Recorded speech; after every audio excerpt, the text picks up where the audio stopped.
Pagi, Miss. Selamat pagi anak-anak, selamat pagi semuanya.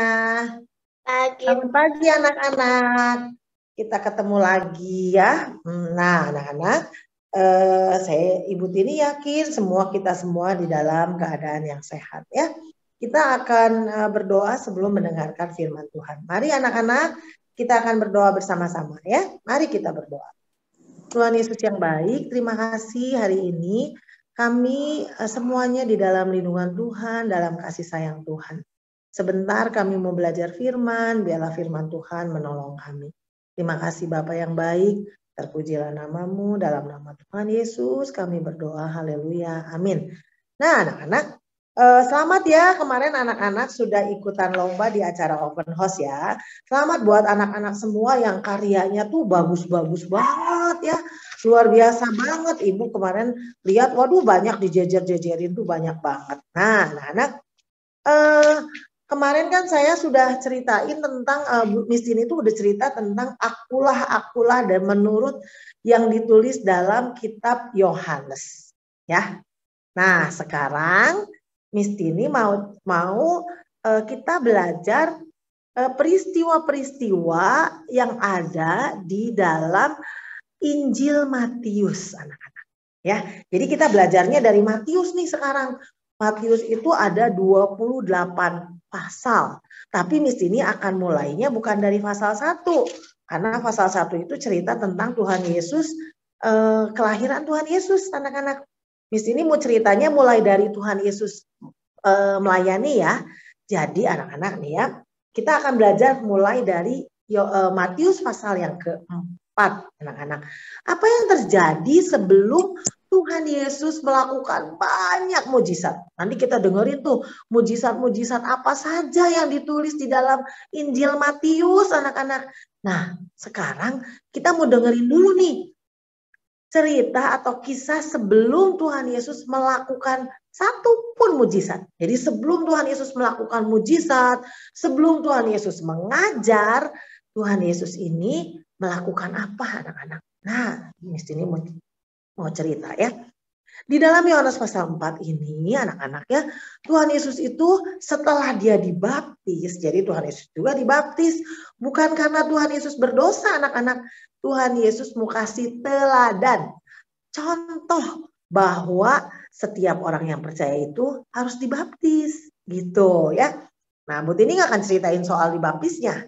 Setelah Tuhan Yesus dibaptis sebagai sebuah contoh, Tuhan Yesus itu pergi ke sebuah tempat ya, dibawa ke padang gurun oleh Roh Kudus. Jadi dibawa ke padang gurun untuk ngapain anak-anak?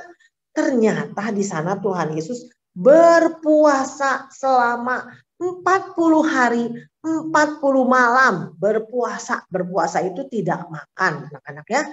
Tidak makan, tidak minum juga. Nah anak-anak, Tuhan Yesus setelah berpuasanya 40 hari udah beres ya. Tiba-tiba anak-anak. Kan anak-anak kalau kita nggak makan 3 hari aja udah lapar ya. Apalagi ini Tuhan Yesus udah 40 hari. Tuhan Yesus itu sama seperti kita pada waktu di dunia, anak-anak. Dikatakan di sini ya. Setelah Tuhan Yesus berpuasa 40 hari 40 malam, akhirnya laparlah Tuhan Yesus. Laparlah Yesus. Jadi Tuhan Yesus itu lapar sama seperti anak-anak dan Bu Tini pada waktu ada di dunia. Karena Tuhan Yesus adalah manusia sejati, 100% manusia, tapi dia juga adalah Allah 100%. Kok bisa ya Bu? Bisa anak-anak, karena Allah kita itu kan Allah yang berkuasa. Dan dia itu mengasihi manusia. Makanya dia turun jadi manusia. Gak bisa turunnya jadi binatang atau jadi malaikat, gak bisa. Allah itu harus menjelma, harus turun seperti manusia. Kenapa anak-anak? Supaya bisa merasakan apa yang manusia rasakan. Nah dalam hal ini Tuhan Yesus tuh sesudah berpuasa, dia lapar. Sama kayak anak-anak, kalau gak makan, lapar. Bu Tini juga kalau gak makan, lapar. Nah, dia adalah Allah yang mengasihi, mau merasakan apa yang manusia rasakan. Tapi lebih dari itu Tuhan Yesus itu tidak berdosa kayak manusia. Bu Tini berdosa, anak-anak juga berdosa. Tapi Tuhan Yesus tidak berdosa. Nah, sewaktu Tuhan Yesus lapar, tiba-tiba datanglah iblis anak-anak. tiba-tiba datanglah iblis kepada Tuhan Yesus. Dan dia bilang sama Tuhan Yesus. Tuhan Yesus, kalau Tuhan Yesus itu adalah Allah ya, coba ubah batu-batu. Ya, ini bawa ini ada apa di dalamnya? Anak ini untuk angkat-angkat supaya kuat ya, ini untuk diangkat-angkat. Tapi di dalamnya tuh ada apa nih? Ini untuk angkat-angkat supaya 1, 2 gitu ya untuk angkat. Ini punya koetsel. Nah, di dalamnya ada apa anak-anak? Ada batu. Nih ada batu kali banyak di dalamnya supaya kayak angkat besi, tapi pakainya kantong gini anak-anak ya. Pakainya kantong ini ada batunya, ini masukin lagi nanti. Nah anak-anak, iblis bilang, ini batu-batu ini tolong Tuhan ubah jadi roti. Batu disuruh diubah jadi roti sama iblis. Kenapa? Karena iblis tahu Tuhan Yesus lapar. Ya, mau dicobain siapa tahu Tuhan Yesus nurut sama aku. Kan Tuhan Yesusnya pada waktu itu lapar. Jadi disuruh mengubah batu jadi roti supaya rotinya bisa dimakan. Gitu ya, kalau batu kan nggak bisa, keras nggak bisa, nggak enak. Tapi kalau roti itu enak dimakan. Tapi anak-anak, apa yang terjadi? Tuhan Yesus bilang gini. Tetapi Yesus menjawab, ada tertulis, manusia bukan hidup dari roti saja, tetapi dari firman yang keluar dari mulut Allah. Jadi Tuhan Yesus tuh nggak mau nurut sama iblis. Walaupun Tuhan Yesus lapar, Tuhan Yesus gak mau ubah batu-batu ini jadi roti supaya dia gak lapar, bisa dimakan. Gak mau. Kenapa? Karena dia disuruhnya sama iblis anak-anak. Tuhan Yesus bisa gak ubah batu jadi roti? Bisa gak? Bisa anak-anak, bisa. Diubah jadi roti bisa, karena dia adalah Allah yang berkuasa. Tapi Tuhan Yesus gak mau nurutin apa yang disuruh iblis. Gak mau Tuhan Yesus. Gak mau. Pokoknya dia tidak mau menurut apa yang dikatakan iblis. Anak-anak juga harus kayak Tuhan Yesus ya. Gak boleh nurut apa yang iblis katakan. Tapi kita harus nurutnya sama apa? Sama firman Tuhan. Sama firman Tuhan kita harus nurut. Sama seperti Tuhan Yesus. Iblisnya pikir, Tuhan Yesus gak bisa disuruh ubah roti jadi batu, gak mau, bukan gak bisa, tapi tidak mau mendengar apa yang iblis katakan, gak mau. Lalu iblis bilang lagi, Tuhan Yesus, kalau Tuhan Yesus itu anak Allah, jatuhkan diri Tuhan Yesus.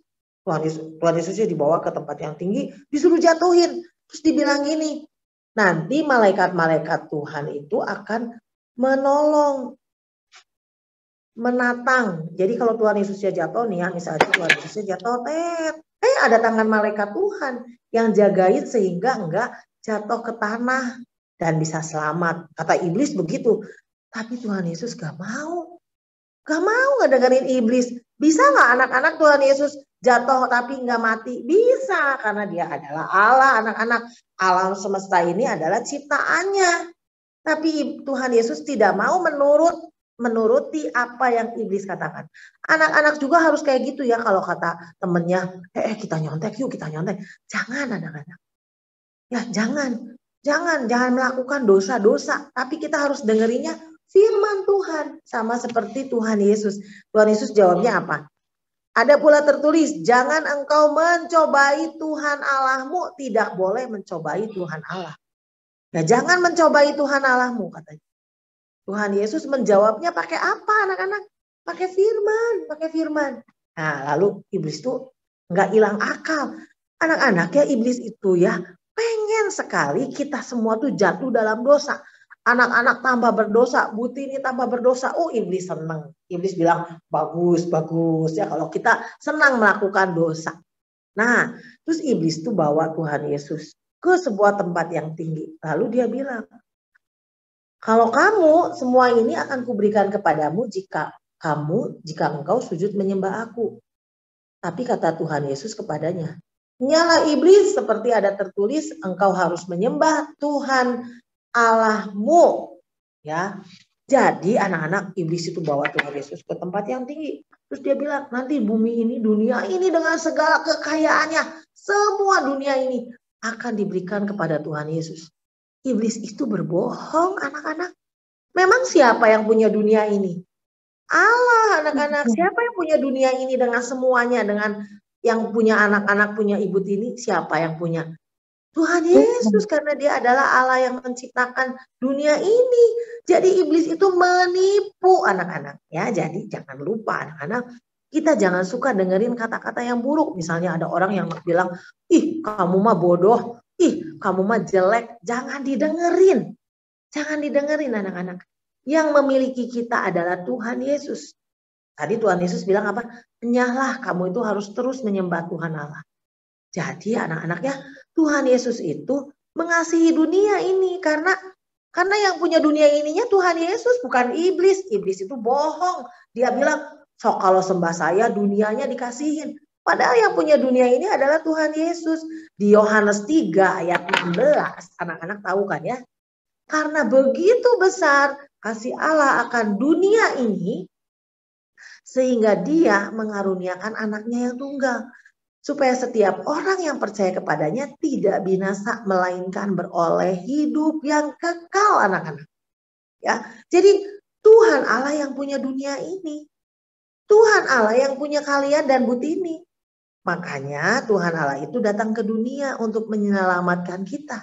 Mati di atas kayu salib menyelamatkan hidup kita. Bangkit lagi pada hari yang ketiga, memberikan pengharapan supaya kita semua nanti dapat tempat di surga. Tuhan Yesus naik ke surga menyiapkan tempat buat kita. Ya, jadi anak-anak ya, jangan suka dengerin kata-kata yang buruk, jangan. Itu semua dari iblis. Dan itu tuh iblis itu suka menipu kita, anak-anak. Ya, jadi itulah firman Tuhan buat ini hari ini. Tuhan Yesus memberkati anak-anak. Selamat belajar dengan semangat. Kita berdoa dulu ya. Tuhan Yesus yang baik, terima kasih buat hari ini. Kami mau belajar, Tuhan berkati guru-guru yang mengajar, berkati anak-anak yang belajar, supaya bisa belajar dengan baik, berikan kesehatan. Berkati mama papa yang bekerja, Tuhan Yesus juga limpahkan segala berkat Tuhan buat mama papa yang bekerja Bapak. Terima kasih Bapak yang baik, dalam nama Tuhan Yesus kami berdoa, amin. Terima kasih anak-anak, selamat belajar. Break out. Jaga kesehatan terus ya, jangan lupa pakai masker, pakai hand sanitizer. Bye bye semuanya, bye bye.